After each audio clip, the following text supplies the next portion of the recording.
Good afternoon, everyone. My name is John Andres Gomez, and before I continue, I want to thank you for being here today. I would like to start with a question. When you hear the word Cuba, what's the first thing that comes to mind? He said, the economic embargo established by the U.S. government. He said, a bearded of Fidel Castro wearing Green Army fatigues. Or he said, brave raft people braving the dangerous shark-infested waters of the Strait of Florida. Whatever the case may be, believe it or not, all these are things that are directly related with Cuba. Cuba is a country that is very rich when it comes to its traditions and histories.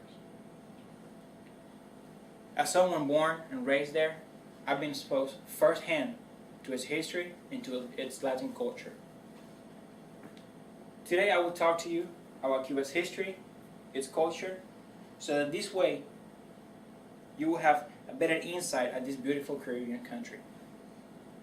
I will cover from the moment that it was discovered in 1492 by Christopher Columbus. Then I'm going to briefly talk about the American intervention during the Spanish-American War. And lastly, I'm going to cover Cuba after Fidel Castro's revolution. Let's start with the discovery of Cuba and how it came to be part of the New World. Cuba was discovered in 1492 by a Spanish expedition that was looking for the Asian continent. But due to miscalculations and distances, they actually ended up landing in Cuba. This expedition was headed by an Italian serving under the Spanish crown. His name was Christopher Columbus. Once he landed in Cuba, he found the first settlers. They were known as the C1A tribe. The C1A tribe have come from Honduras in Central America. Due to the fact that the Spanish crown was looking to establish new colonies in the new continent and to better its economy, they forced the C1A tribes into hard labor at tobacco fields. C1A people were not used to this hard labor at all. Due to the abuses, the hard labor, and to illnesses that were brought on by the Europeans to the new continent, they started dying. To counter this manning problem, the Spanish started bringing Africans from the slaves from the African continent. As years passed, some of the Spanish people that had been living in Cuba for generations, they started to see slavery as something bad and cruel, so they opposed it. Due to this opposition, a civil war began in Cuba between the Cuban Criollos and the Spanish army. Cuban Mambises, as the fighters were known back then, were poor equipped with just muskets and machetes. In comparison, the Spanish army had repetition rifles, had heavy artillery. Now that I have covered the basic and the starting of the Spanish-American War, and that I covered from the discovery of Cuba until this point, let's talk about what actually happened, how the U.S. came to be involved with Cuba up to the leading points in 1959 when the revolution started.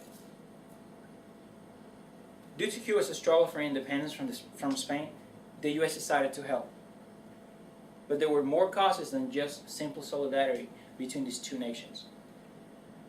The Spanish attitude towards the American government played a huge role, and as also the sabotage of the USS Maine. This terrorist attack, so to speak, was done by Spanish officers. During this attack, 266 American sailors died. This act of terrorism really angered the American public, who demanded immediate action from then President William McKinley. The president, of course, asked the public to be patient, but they were angered, so they once again demanded swift action by their leader. The president didn't have choice and asked Congress for $50 million for defense expenses. Of course, Congress listened to their people and approved this decision unanimously. All these things started to play a direct role in the beginning of the Spanish-American War, which in turn gave Cuba its freedom once the war was over. And it kind of led to its freedom, but just kind of, and I will tell you why in a second. As you can see, everything is starting to fall into place at this moment, just like a puzzle.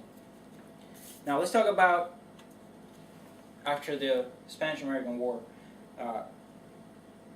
presidents in Cuba, they were backed by the U.S., but they were accused of being dirty and selling off to the highest bidder, whoever paid the most. They would make the decisions that would benefit those businesses. Of course, Cuban people started opposing again. Among these Cubans, there was a young law student who started a revolutionary movement known as the 26th of July movement. His name was Fidel Castro. The purpose of this movement was to overthrow then President Fulgencio Batista. Due to the acts that he was committing, he was put in jail to serve a jail term, and then he was exiled to Mexico. From Mexico, he set up a group of rebels to travel back to Cuba and try to give us our freedom.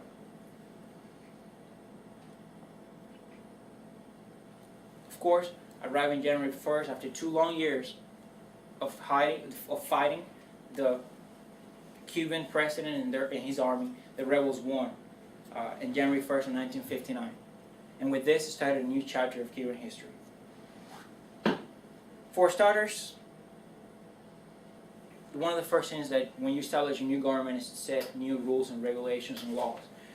For starters, the new Cuban government, guided by a socialist, communist mindset and foundation, nationalized all private property and made it its own.